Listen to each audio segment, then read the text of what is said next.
नमस्कार, मैं सुनीता झा आप सबका स्वागत करती हूँ आपके ही हिंदी वीडियो कक्षा में। बच्चों, हम लोगों ने सुषमा अग्रवाल जी का नया रास्ता पुस्तक पूरा पढ़ लिया है। अब रही बात इसके प्रश्नोत्तरों के, यानी कि अभ्यास प्रश्नों के, तो मैं उसके बारे में आपको पूरा एकदम डिटेल से तो नहीं बता रही हूँ फिलहाल। अगर आपको ज़्यादा परेशानी होगी तो आप मुझसे प्रश्न पूछ लेंगे। फिलहाल मैं आपको एक आइडिया दे रही हूँ कि इसके प्रश्नोत्तर कैसे करने हैं।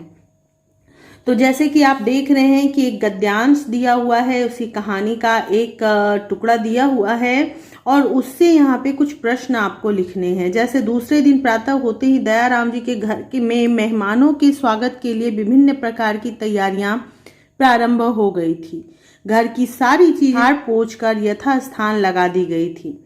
एक मध्यम श्रेणी के व्यक्ति की हैसियत के अनुसार बैठक को विशेष रूप से सुसज्जित किया गया था। प्रस्तुत पंक्तियों में कौन किसके घर आ रहा है, ये अध्याय 2 का है। जैसा कि आप जानते हैं कि इन पंक्तियों में उन लोगों के बारे में बताया गया है जो मीनू को देखने के लिए आने वाले हैं और मेरठ से आने वाले हैं, जिसमें अमित है, अमित की माता जी हैं, उनके पिताजी हैं और उसकी बहन है। आप उनके माता पिता और बहन के नाम को भी अच्छे तरह से जान रहे हैं। वो लोग वहाँ देखने आ रहे हैं मीनू को, ताकि शादी करवाई जा सके अमित और मीनू की। आने वाले मेहमानों को विशेष महत्व क्यों दिया जा रहा है? क्योंकि वे मीनू और अमित के विवाह के लिए वहाँ आ रहे हैं और अगर ये सारी बातें तय हो जाती हैं तो मीनू का विवाह हो जाएगा, जिसमें कि अभी तक बहुत सारी बाधाएं आई हैं। और वैसे भी हमारे समाज में लड़के वालों को विशेष महत्व दिया जाता है लड़की वालों के अपेक्षा। तो एक वो भी वजह है। दूसरी वजह है कि मीनू बार बार ठुकरा दी गई है, तो इस बात की भी चिंता है कि कहीं इस बार भी ठुकरा ना दी जाए, इसलिए उनको विशेष महत्व दिया जा रहा है। विभिन्न प्रकार की तैयारियां विशिष्ट संदर्भ में स्पष्ट कीजिए। तो क्या तैयारियां हो सकती हैं? घर को साफ सुथरा किया गया, उसे विशेष रूप से सजाया गया है, खाने पीने के लिए विशेष इंतजाम किए गए हैं, पकवान बनाए गए हैं और उनकी सुविधा का पूरा ख्याल रखा गया है। आने वाले मेहमान से परिवार के लोगों को क्या उम्मीद है? आने वाले मेहमान से परिवार के लोगों को उम्मीद है कि उन्हें मीनू पसंद आ जाए और मीनू और अमित की शादी जल्द से जल्द हो जाए, ताकि माता पिता के सर से बेटी के विवाह का चिंता खत्म हो जाए। वह स्वयं ही दृढ़ता व साहस की मूर्ति थी। उतार चढ़ाव तो हर इंसान की जिंदगी में आते ही रहते हैं। उसने साहस से काम लिया, उसने विवाह का सपना देखना ही छोड़ दिया। उसके सामने इतनी लंबी जिंदगी पड़ी थी जिसका वह एक क्षण भी व्यर्थ नहीं होने देना चाहती थी। अब ये गद्यांश अध्याय 5 से लिया गया है। लेखिका मीनू को दृढ़ता व साहस की मूर्ति क्यों कह रही है? क्योंकि उसने बहुत धैर्य के साथ अपने तिरस्कार को, अपने आप को ठुकराए जाने को बर्दाश्त किया और अपने माता पिता को भी दुखी नहीं होने दिया, खुद को टूटने नहीं दिया, खुद को मजबूत बनाए रखा। इसलिए उसे लेखिका ने दृढ़ता और साहस की मूर्ति कहा है, क्योंकि इतना ज़्यादा अपमानित होने के बाद, ठुकराए जाने के बाद भी उसने हिम्मत नहीं छोड़ी और उसने समाज में अपना ऊंचा स्थान बनाने के लिए प्रयास किया। उसने विवाह का सपना देखना क्यों छोड़ दिया? क्योंकि उसको विवाह के लिए जितने भी लोग देखने आ रहे थे, सब उसे बार बार ठुकरा रहे थे, उसे एहसास दिला रहे थे कि वो सुंदर नहीं है, शादी के काबिल नहीं है, जबकि उसके अंदर कोई इतनी बड़ी कमी नहीं थी। वो देखने में बुरी नहीं थी, पढ़ने लिखने में भी काफ़ी अच्छी थी, सर्वगुण संपन्न होते हुए भी उसे ठुकराया जा रहा था, जिसकी वजह से उसका मन बहुत दुखी हो रहा था और वो हीन भावना से ग्रसित हो जा रही थी। इसलिए उसने ये सपना ही देखना छोड़ दिया। स्त्री को असहाय समझने वाले समाज को मीनू कौन सा सत्य दिखाना चाहती थी? स्पष्ट कीजिए। वो दिखाना चाहती थी कि स्त्री जो है, औरत जो है, वो असहाय नहीं है, कमजोर नहीं है, अबला नहीं है। वो अगर ठान ले तो बड़े से बड़ा कार्य आसानी से कर सकती है। वो समाज में एक स्थान अपने लिए बना सकती है, साथ ही साथ बहुत सारे पैसे भी कमा सकती है, सम्मान भी अर्जित कर सकती है। उसे किसी के सहारे की आवश्यकता नहीं है। प्रस्तुत पंक्तियों का भावार्थ अपने शब्दों में लिखिए। भावार्थ का मतलब होता है ये जो लिखा गया है इसका भाव क्या है, लेखक इसके द्वारा क्या बताना चाह रहे हैं। तो यहाँ पे बताने की कोशिश की जा रही है कि उसके साथ बुरा हो रहा था, वो हीन भावना में ग्रसित होती जा रही थी, खुद को ठुकराया जाना उससे बर्दाश्त नहीं हो रहा था। फिर भी उसने दृढ़ता के साथ, धैर्य के साथ इस बात को एक्सेप्ट किया, स्वीकार किया और उसने ये सोचा कि उतार चढ़ाव यानी कभी उन्नति और कभी अवनति तो इंसान के जिंदगी में होते ही रहता है। यानी कभी अच्छे दिन आते हैं और कभी बुरे दिन भी आते हैं। तो बुरे दिन से घबरा जाना कोई सही बात नहीं है, उन्हें साहस से काम लेना चाहिए। और ये सब सोचकर मीनू ने अपने विवाह के बारे में सोचना ही छोड़ दिया। उसने ये उम्मीद ही छोड़ दी कि कभी वो शादी करेगी भी, क्योंकि अब उसके सामने एक बहुत लंबी जिंदगी पड़ी थी और जिसका वो एक भी मिनट, एक भी क्षण, एक भी पल व्यर्थ बेकार नहीं करना चाहती थी। और उस समय में वो अपने साबित करना चाहती थी समाज के सामने कि वो किसी से कम नहीं है, किसी से कमजोर नहीं है, किसी के ऊपर आश्रित नहीं है। तीसरा क्वेश्चन है, धनीमल जी व मायाराम जी ने आपस में कुछ बातें की और अमित ने सरिता से कुछ प्रश्न किए। आपकी किस चीज में रुचि है? सरिता ने तपाक से जवाब दिया, जी मुझे पेंटिंग व कार ड्राइविंग में विशेष रुचि है। धनीमल जी व मायाराम जी कौन है? उनके बीच क्या बातचीत हो रही है? मायाराम जी अमित के पिता हैं और धनीमल जी मेरठ के एक रईस व्यक्ति हैं जिनकी बेटी का नाम है सरिता और वो चाहते हैं कि सरिता की शादी अमित से हो जाए और उसी की कोशिश वो कर रहे हैं। उन दोनों के बीच अमित और सरिता की शादी तथा उनके बीच होने वाले लेन देन के बारे में बातचीत हो रही है। अमित व सरिता को आपस में बातचीत का अवसर इसलिए दिया गया क्योंकि उन दोनों की शादी तय हो रही थी, शादी करवाई जाने वाली थी। तो दोनों के परिवार वाले ये चाहते थे कि दोनों एक दूसरे को अच्छी तरह से समझ ले, जान ले, परख ले और उसके बाद शादी के लिए हाँ कहें। चौथा प्रश्न है कि उस निमंत्रण पत्र को हाथ में लेकर वह फिर अतीत की स्मृतियों में डूब गई और ये पूरा आप पढ़ सकते हैं। तो प्रश्न है कि किसका निमंत्रण पत्र आया था, उसे देखकर मीनू की क्या प्रतिक्रिया होती है। मीनू के सहेली नीलम के शादी का निमंत्रण पत्र आया था और उसे देखकर मीनू को ये एहसास होता है कि उसकी भी शादी होनी चाहिए थी और उसकी भी शादी हो सकती थी, लेकिन वो बहुत खूबसूरत नहीं है जिसकी वजह से उसकी शादी बार बार टूट गई, वो अपमानित होती रही। लेकिन और उसकी सहेली की शादी हो रही है, पता नहीं उसमें उसकी किस्मत में ये अच्छा दिन क्यों नहीं था, ये सोचकर वो थोड़ी सी दुखी हो जाती है। अतीत की स्मृतियों में डूब जाने पर मीनू उदास क्यों हो जाती है? अतीत की स्मृतियों में डूबने पर मीनू को वो सारे क्षण याद आते हैं जब उसे देखने के लिए लड़के वाले आते हैं और उसे किसी न किसी बहाने से उसकी कम सूरती की वजह से ठुकरा कर चले जाते हैं और उस अपमान को याद कर मीनू उदास हो जाती है। मीनू इस समय कहाँ, किस उद्देश्य से आई हुई है? मीनू इस समय मेरठ आई हुई है वकालत की पढ़ाई करने के लिए, ताकि वो साबित कर सके कि वो किसी से कमजोर नहीं है और समाज में एक प्रतिष्ठित स्थान पा सके। दहेज प्रथा हमारे समाज के लिए अभिशाप है, इस पर अपने विचार प्रकट कीजिए। बच्चों इसके बारे में तो मुझे बताना नहीं पड़ेगा, एक अनुच्छेद आपको इसके बारे में पता होना चाहिए कि दहेज प्रथा सिर्फ लड़के और लड़की के लिए नहीं बल्कि एक पूरे परिवार के लिए कष्टप्रद है।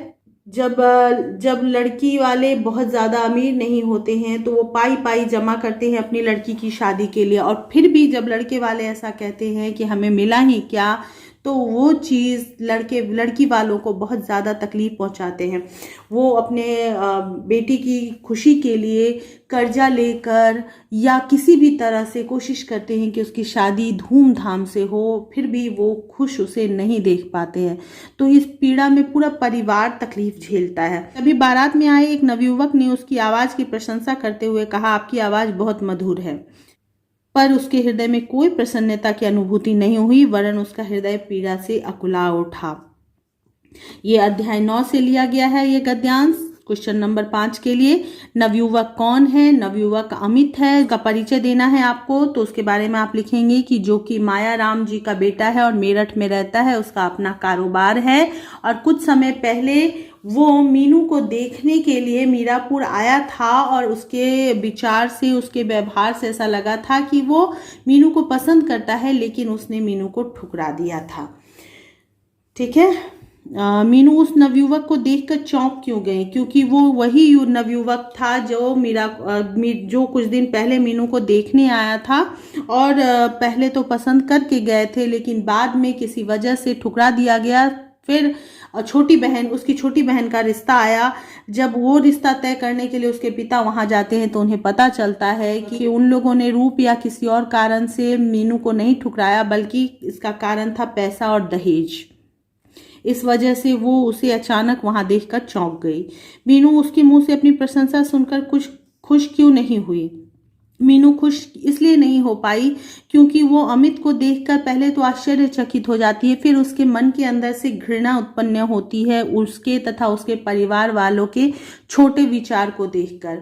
जो उन लोगों ने उसके माता पिता के साथ धोखा किया, उसका अपमान किया, इन बातों को सोचकर उसके मन में घृणा पैदा हो जाती है और इस वजह से ही वो उसे स्वीकार नहीं कर पाती, उसकी तारीफ को पसंद नहीं करती। क्वेश्चन नंबर 6, भैया मैं सच कह रही हूँ, जवान बेटियों की तो बड़ी भारी जिम्मेदारी होती है, इनकी शादी हो जाएगी तो तुझे कम से कम छुट्टी मिल जाएगी, बुआ जी ने बहुत विश्वास के साथ कहा। बच्चों ये आप पूरा पढ़ लीजिएगा, मैं पूरा नहीं पढ़ रही हूँ। ये शब्द किसने कहे हैं? ये शब्द मीनू के बुआ जी ने कहे हैं। वो भैया को समझाने की कोशिश कर रही है कि आपको जल्दी से जल्दी अपनी दोनों बेटियों की शादी कर देनी चाहिए, क्योंकि समाज यही मानता है कि जैसे ही बेटी बड़ी हो उसकी शादी कर दे और उसे विदा कर दिया जाए उसके अपने घर में। यही समाज मांगता है, यही समाज चाहता है, ताकि आपकी भी जिम्मेदारी खत्म हो जाए और वो दोनों भी अपने परिवार में जाकर सेटल हो जाए। वह किनके विवाह की चिंता कर रही है? वह अपने भाई की दोनों बेटियों अर्थात मीनू तथा आशा की विवाह की चिंता कर रही है। हमारे समाज में लड़के के विवाह की अपेक्षा लड़की के विवाह को एक समस्या के रूप में क्यों देखा जाता है? क्योंकि हमारे समाज में लड़के और लड़की में भेदभाव किया जाता है। समाज का मानना है कि अगर लड़के कुंवारे भी रह जाते हैं तो कोई बात नहीं, लेकिन लड़की की शादी होना आवश्यक है। लड़की कुछ गलत भी करे किसी जगह रह के तो समाज उस पर उंगली नहीं उठाता, लेकिन लड़की अगर सही तरीके से भी रह रही हो, उसके छोटी छोटी बातों पर समाज नजर रखता है और छोटी छोटी बात पर लांछन लगाने में समाज पीछे नहीं हटता। क्या इस स्थिति में बुआ जी का ऐसा कहना उचित था? अपने विचार प्रकट कीजिए। एक प्रकार से बुआ जी ने सही ही कहा, क्योंकि जैसा हमने इस कहानी में देखा है कि सब लोग बिना किसी कारण के मीनू तथा मीनू के परिवार वालों पर लांछन लगाते हैं, बार बार उन्हें यह एहसास दिलाते हैं कि मीनू अभी तक कुंवारी है, मीनू से कहीं कोई ऊंच नीच ना हो जाए, यानी कुछ गलती ना हो जाए जिसके वजह से परिवार का मान सम्मान पे दाग लग जाए। तो एक प्रकार से यह सही है, लेकिन मेरे विचार से समाज को अपने ये सोच बदलने चाहिए, ताकि लड़कियां भी अपने पसंद से अपनी इच्छा अनुसार जीवन जीने को आजाद रह सके। प्रश्न संख्या 7, तभी नीलिमा ने मीनू से शादी के बारे में पूछ लिया। मीनू तो शादी नहीं कर रही अभी, मैंने सुना है आशा का रिश्ता हो गया है। नीलिमा, अब मैं कुछ निराश सी हो गई हूँ, कौन करेगा मुझसे शादी? नीलिमा कौन है? वो मीनू से किस संदर्भ में बात कर रही है? नीलिमा मीनू की घनिष्ठ सहेली है, सबसे प्रिय सहेली है। वो मीनू से उसकी शादी के संदर्भ में बात कर रही है। वो कहती है कि तुम्हारी छोटी बहन की शादी तय हो चुकी है, तो तुम शादी क्यों नहीं कर रही हो? आशा कौन है? उसका रिश्ता किसने करवाया है? आशा मीनू की छोटी बहन है जो कि बहुत ही सुंदर है और उसका रिश्ता बुआ जी ने करवाया है। हालांकि वो रिश्ता उन्होंने मीनू के लिए ही भेजा था, लेकिन मीनू की स्वीकृति से ही, उसकी रजामंदी से ही ये रिश्ता आशा के लिए उचित मानकर उसे तय किया गया। कौन करेगा मुझसे शादी, मीनू ने ऐसा क्यों कहा? क्योंकि बार बार ठुकराए जाने की वजह से मीनू के अंदर हीन भावना आ जाता है कि वो खूबसूरत नहीं है, वो खुद को सुंदर मान ही नहीं पाती है। उसे ऐसा लगता है उसमें कुछ कमी है जिसकी वजह से लोग उससे शादी नहीं कर रहे हैं, और इसी वजह से वो ऐसा कहती है। मीनू अभी शादी के लिए तैयार क्यों नहीं है? पहली बात तो ये कि उसका दिल टूटा हुआ है, उसके अंदर हीन भावना भरी हुई है, उसे एहसास हो रहा है कि कोई भी उसे पसंद नहीं करेगा, उसे ये लगता है कि वो शादी के लायक नहीं है। दूसरी बात, वकालत की पढ़ाई उसकी अभी जारी है, जिसकी वजह से वो चाहती है कि जब तक वकालत ना हो जाए, वो एक प्रतिष्ठित स्थान प्राप्त ना कर ले, तब तक शादी ना करे। यह कैसी विचित्र घड़ी होती है। माता पिता जिस बेटी का लालन पालन इतने वर्षों तक लाड़ प्यार से करते हैं, उसी बेटी को सदा के लिए दूसरे के हाथ में सौंप देते हैं। हर पल साथ रहने वाली बेटियों के लिए वह घर पराया हो जाता है। घर ही क्या, बेटियां भी तो पराया धन ही हो जाती है। प्रश्न 8 के लिए, यहाँ विचित्र घड़ी से क्या अभिप्राय है? यहाँ अभिप्राय का मतलब होता है अर्थ। विचित्र घड़ी से लेखिका का अभिप्राय उस समय से है जिस समय लोग बरसों की उम्मीद, बरसों की चाहत, इच्छा के अनुसार बेटी की शादी करते हैं, लेकिन जब वो जाने लगती है तो उसे देखकर बिलख बिलख कर रो पड़ते हैं। उनका दिल टुकड़े टुकड़े हो जाता है अपने नाजों से पली हुई बेटी को विदा करते समय। तो लेखिका ये कहना चाहती है कि जिस बेटी को विदा करने में इतना दुख होता है लोगों को, उसी को विदा करने के लिए लोग इतना बेचैन रहते हैं, उसकी शादी कराने के लिए इतना बरसों से इंतजार करते हैं, तैयारियां करते हैं। तो ये एक विचित्र घड़ी ही है, अजीब सी ही घड़ी है कि चाहते भी हैं उसे विदा करना और उसे विदा करने में तकलीफ भी महसूस करते हैं। किसका विवाह हो रहा है और किससे? वर कहाँ रहता है और क्या करता है? मीनू की छोटी बहन आशा का विवाह इंजीनियर आलोक से हो रहा है, जो कि दिल्ली में रह रहे हैं और वहां नौकरी कर रहे हैं, जहां पे उन्हें 3000 हर महीने तनख्वाह मिलती है। वधू के पिताजी, उसके भाई और बड़ी बहन के नाम बताइए। वधू अर्थात आशा के पिताजी का नाम है दयाराम जी, उसके भाई का नाम है रोहित और बड़ी बहन का नाम है मीनू। बेटी पराया धन होती है का भाव स्पष्ट कीजिए। अर्थात बेटी वो धन है, वो संपत्ति है जिसे पालना है, पोसना है, बड़ा करना है, उसे संभाल कर रखना है और फिर एक दिन उसकी शादी करके किसी और घर में भेज देना है। वो जहाँ पे उस घर को संभालेगी, उस घर की होकर रह जाएगी। फिर माता पिता का उस पर वो अधिकार नहीं रह जाएगा जो शुरू से था। उन्हें उसे विदा करना ही होता है पराया समझकर। उन्होंने लिफाफा खोलकर देखा तो वे प्रसन्न हो गई। उनके भतीजे दीपक की शादी का कार्ड था। कितनी प्रसन्न थी आज वे। उन्होंने सोचा कि इस बार वे शादी में जाएगी, तब कुछ दिनों के लिए वहां रुकेगी। उन्होंने किसके लिए आया है? उनकी प्रसन्नता का कारण है, उन्होंने यहाँ पर अमित की माता जी के लिए आया है, जिनके भाई की बेटी की शादी का कार्ड उनके पास आया है, जिसकी वजह से वो प्रसन्न है, क्योंकि वो बहुत दिनों के बाद अपने मायके जाने वाली हैं और उन्हें उम्मीद है कि इस बार वो कुछ समय तक अपने भाई और परिवार के साथ रुक पाएंगी। शादी में जाने के लिए वो इतनी उत्साहित क्यों है? पहले वाले प्रश्न का उत्तर ही यहाँ पर भी होगा, क्योंकि वो बहुत दिनों के बाद अपने मायके जाने वाली हैं और वो आशा करती हैं कि इस बार शादी में अपने भतीजे की शादी तो वो देखेंगी ही साथ कुछ समय अपने परिवार वालों के साथ, अपने भाई के साथ भी बिता सकेंगी। शादी शब्द पढ़कर उनके मन में क्या विचार आए? शादी शब्द पढ़कर उनके मन में विचार आए कि काश अमित की भी शादी हो जाती और उनकी भी बहू उस घर में होती, जिससे उनका अकेलापन दूर हो जाता और वो निश्चिंत होकर अपने मायके भी जा पाती। दीपक की बुआ का चरित्र चित्रण कीजिए। दीपक यहाँ पर अमित की माँ के भतीजे का नाम है, इसलिए यहाँ पे दीपक की बुआ हुई अमित की माँ। तो अमित की माँ का चरित्र चित्रण करना है। अमित की माँ अपने बच्चों को बहुत प्यार करती हैं, लेकिन धन और संपत्ति की भी चाहत उनमें बहुत ज़्यादा है। जब वो ये कहती हैं कि धन होता है तो बेटी का विवाह नहीं रुकता, तो इस समय का ये वाक्य ये भी बताता है कि उनके मन में धन के प्रति कितना ज़्यादा लालच है और उनके मन में ये भावना है कि संपत्ति से, धन से हर कार्य किया जा सकता है। उन्होंने संपत्ति के लिए, उन्होंने पैसों के लिए ही मीनू और उसके परिवार वालों के साथ धोखा भी किया, उनका दिल भी तोड़ा। तो इस प्रकार से उनका ये धन के प्रति मोह और लोभ जो था ये दिखाता था। लेकिन हाँ, कुछ समय के पश्चात जैसे ही उन्हें ये एहसास होता है कि इस धन की वजह से उनका बेटा उनसे दूर हो सकता है, धन के प्रति उनकी ममता, उनकी माया जो है खत्म हो जाती है। फिर वो अपने बेटे को किसी और से भी शादी करने के लिए तैयार हो जाती हैं।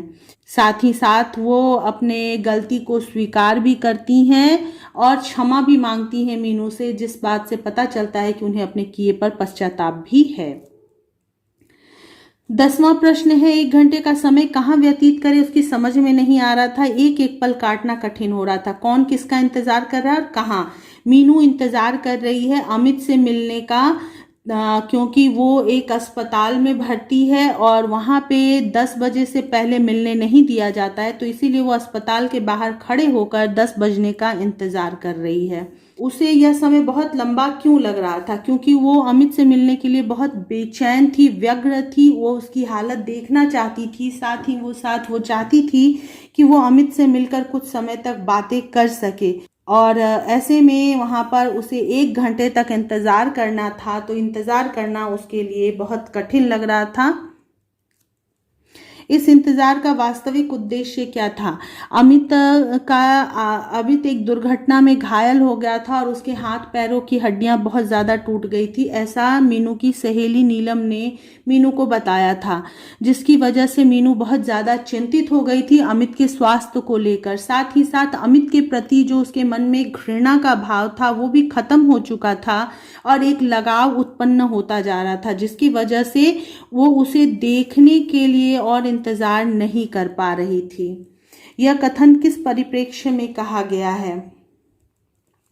यह कथन कहा गया है, इसलिए कहा गया है क्योंकि ये हर व्यक्ति के साथ होता है। जब हम जिस चीज़ का हम बहुत ज़्यादा व्यग्रता से इंतज़ार कर रहे होते हैं, उस समय ऐसा हमें महसूस होता है कि समय जल्दी बीत ही नहीं रहा है। हालांकि समय अपने ही रफ्तार से आगे जा रहा होता है, लेकिन हमें ऐसा महसूस होता है कि समय कट नहीं रहा है।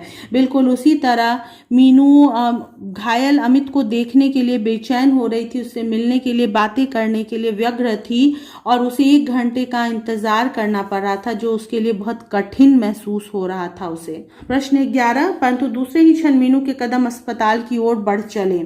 उसे देखकर अमित के मुरझाए चेहरे पर भी खुशी की लहर दौड़ गई। हाँ आंटी, मैंने प्रथम श्रेणी में वकालत पास कर लिया और अब यहाँ मेरठ में ही प्रैक्टिस भी शुरू कर दी है। अस्पताल जाते समय मीनू के मन में अंतर्द्वंद क्यों था? क्योंकि मीनू एक तो बहुत थक चुकी थी, उस दिन बहुत सारा काम उसे दिन भर करना पड़ा था और फिर भी उसने जाने का प्लान कर लिया था। दूसरा, वो नहीं जाना चाहती थी आज के दिन। दूसरा, वो ऐसा समझ भी नहीं पा रही थी कि आखिर किस रिश्ते से वो बार बार अमित से मिलने जा रही है। वो समझ नहीं पा रही थी कि उसका वहाँ जाना सही है या नहीं है। इसी अंतर्द्वंद में उसका मन फंसा हुआ था। उसके कदम अस्पताल की ओर बढ़ चले। इस पंक्ति का भाव स्पष्ट कीजिए। इस पंक्ति से लेखिका का कहना है कि मीनू न चाहते हुए भी उसका दिमाग उससे कह रहा है कि उसे नहीं जाना चाहिए, वहाँ जाना गलत है उसके लिए, उसे घर लौट जाना चाहिए, पर उसका दिल उसे ज़बरदस्ती उधर की ओर ले जा रहा होता है। अर्थात इसका यही मतलब है कि ना चाहते हुए भी अपने आप उस तरफ का रुख कर लेना, उसे ये जानते हुए भी कि वहाँ जाना गलत है, फिर भी वहाँ चला जाना। इसी को लेखिका ने कहा है कि उसके कदम अस्पताल की ओर बढ़ते चले गए, यानी कि वो नहीं चाह रही थी फिर भी आगे को बढ़ती जा रही थी। अमित मीनू के आने पर खुश क्यों हो गया? क्योंकि अमित उसका बेसब्री से इंतज़ार कर रहा था। अमित मीनू को पसंद करता था, उससे ब्याह करना चाहता था और वो उम्मीद कर रहा था कि मीनू उसके पास आए और उसे क्षमा कर दे। और जब मीनू वहाँ आती है तो अमित को महसूस होता है कि शायद मीनू के भी मन में मीनू ने उसे क्षमा कर दिया है और आगे बात बढ़ने की उम्मीद है। यही सोचकर अमित खुश हो जाता है। क्या अमित मीनू को पाने में सफल हो सका?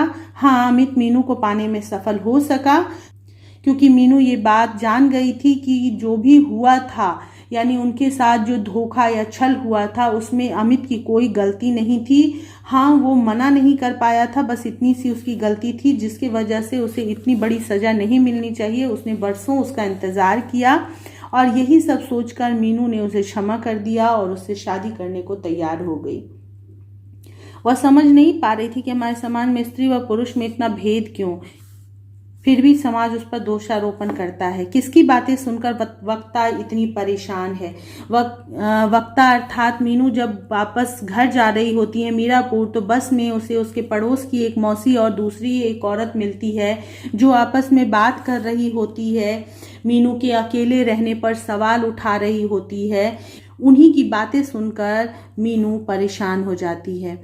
हमारे समाज में स्त्री व पुरुष में इतना भेद क्यों है? हमारा समाज पुरुष प्रधान समाज है। यहाँ पे पुरुष मानसिकता का जोर है। स्त्रियां भी पुरुष के ही पक्ष में बोलती हैं। हालांकि अगर स्त्री सही और भी हो फिर भी स्त्री पर दोष लगाना आसान होता है, क्योंकि स्त्रियां एक दूसरे का साथ नहीं देती और एक स्त्री दूसरे स्त्री के खिलाफ बोलने में झिझकती भी नहीं है। साथ ही हमारे मन में शुरू से ये बात डाल दिया जाता है कि औरत जो है उसे किसी न किसी सहारे की ज़रूरत है, जबकि ऐसा नहीं है। हम जिस दिन ये समझने लगें, हम हमारे लड़कियों को लड़कों को जिस दिन ये समझाने लगें कि दोनों के विचार समान होने चाहिए, दोनों के लिए समाज में नियम समान होने चाहिए, उस दिन से ये भेदभाव खत्म हो जाएगा। एक लड़की के जीवन में इतनी कठिनाइयाँ क्यों आती हैं? क्योंकि लड़की को जब शुरू से बचपन से सिखाया जाता है कि तुम स्वच्छंद नहीं हो और समाज में तुम्हारे लिए बहुत अच्छे विचार नहीं रहते हैं, तुम्हें किसी न किसी के सहारे की आवश्यकता है, तुम्हें अकेले यहाँ नहीं जाना चाहिए, जोर से हंसना नहीं चाहिए, कुछ बोलना नहीं चाहिए। ये सब बातें उनके अंदर हीन भावना पैदा करती है और उन्हें ये सोचने पर मजबूर कर देती हैं कि उन्हें सहारे की ज़रूरत है, और जिसकी वजह से अंत में सच में वो लाचार बनकर रह जाती है। इसलिए उन्हें इतनी कठिनाइयाँ झेलनी पड़ती हैं। समाज में लड़कियों के जीवन में सुधार लाने के लिए अपने सुझाव दीजिए। इसमें बच्चों आप अपने सुझाव दे सकते हैं, आप अपना विचार रख सकते हैं। मेरे विचार जो मैंने अभी यहाँ पे बताया वही है कि जिस दिन हम लड़कियों के साथ साथ लड़कों के भी मन में ये डालना शुरू कर दें कि तुम दोनों समान अधिकारी हो इस समाज में, तुम दोनों के बिना समाज आगे नहीं बढ़ सकता, दोनों को बराबर हक मिलना चाहिए, कोई किसी पर आश्रित नहीं है बल्कि दोनों एक दूसरे का पूरक है। आश्रित यानी डिपेंडेंट नहीं है, एक दूसरे का पूरक है, यानी एक दूसरे को पूरा करने वाला जीव है। ना तो स्त्री के बगैर पुरुष पूरा है और ना ही पुरुष के बगैर स्त्री। तो जिस दिन समाज में ये विचार फैलने लगे, हर माता पिता अपने बेटे और बेटी को ये समझाने लगेंगे, उसी दिन लड़कियों के जीवन में सुधार आ जाएगा। सायंकाल जब दयाराम जी घर आए तो उसने सबसे पहले उनसे यही प्रश्न पूछा, पिताजी कुछ ही घंटों की रौनक के लिए आप 10,000 रुपयों की बर्बादी क्यों कर रहे हैं? गरीब बेसहारा व्यक्ति जिंदगी भर आपको दुआएं देगा। उसने का प्रयोग किसके लिए किया गया है? यहाँ उसने का प्रयोग मीनू के लिए किया गया है। क्या उसका पंडाल की सजावट पर कम पैसे खर्च करने का सुझाव माना गया? हाँ, बिल्कुल माना गया, क्योंकि वो उचित ही था। वो ये कहना चाहती थी कि कम पैसे खर्च करें ताकि उन पैसों का सही इस्तेमाल कर सकें किसी गरीब या किसी लाचार की सहायता करके, इसलिए उस बात को माना गया। उसने इस खर्च में से रुपए बचाकर किसकी मदद की और कैसे? उसने इस खर्च में से रुपए बचाकर राजू के चचेरे भाई मनोहर की मदद की, और क्योंकि मनोहर एक पैर से अपाहिज था, साथ ही उसके दाएं हाथ की 2 उंगलियां भी नहीं थीं, तो वो कोई और काम कर नहीं सकता था। इसलिए उसके लिए पान की एक छोटी सी दुकान खोल दी गई ताकि उसके सहारे वो अपना जीवन निर्वाह कर सके। मीनू का चरित्र चित्रण आप लिख सकते हैं कि मीनू एक दृढ़ निश्चयी, साहसी, धैर्यवान, समझदार, दयालु लड़की थी। वो बहुत हिम्मत से अपने परिवार वालों का साथ देती है, साथ ही साथ समाज के दकियानूसी विचारों का प्रतिरोध करती है।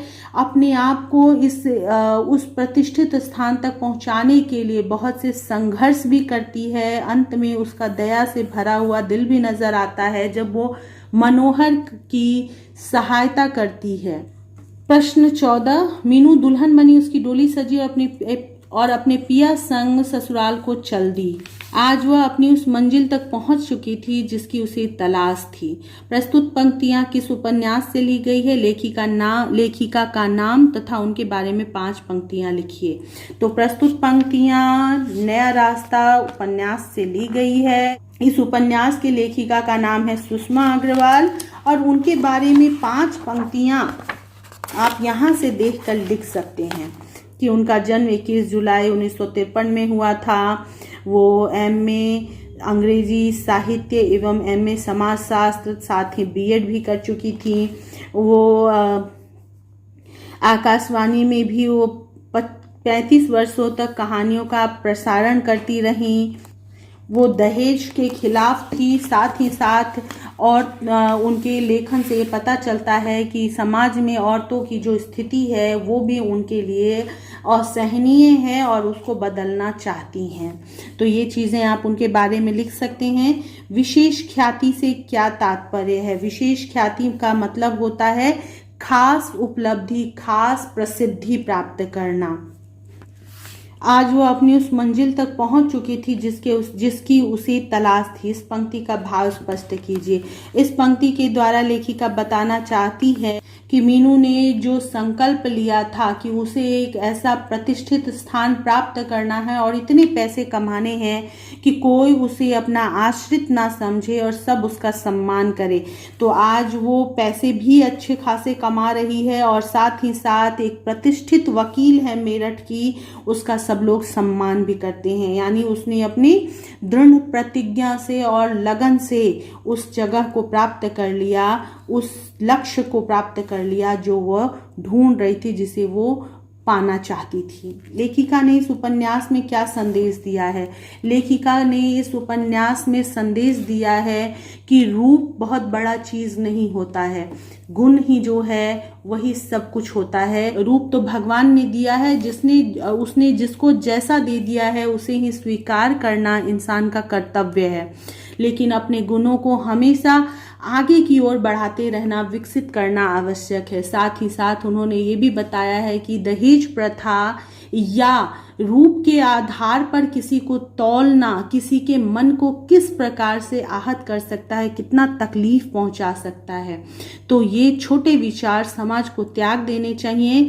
साथ ही लेखिका ने ये भी बताया है कि एक औरत को लाचार या खुद को आश्रित नहीं समझना चाहिए, उसे अपने ऊपर इतना विश्वास रखना चाहिए कि वो खुद में जब चाहे कुछ भी कर सकती है, कुछ भी पा सकती है। तो बच्चों, इस प्रकार से मैंने सभी प्रश्नों के उत्तर आप लोगों को बता दिए हैं। फिर भी अगर आपको ऐसा लगे कि कोई प्रश्न आपके समझ में नहीं आया है, चाहे पाठ से ही कोई ऐसी लाइन जो आपको दोबारा समझना हो, अगर कुछ ऐसा होता है तो आप बेझिझक मुझे कमेंट कीजिए, मैं आपको बताऊंगी। फिलहाल बाय बाय, टेक केयर।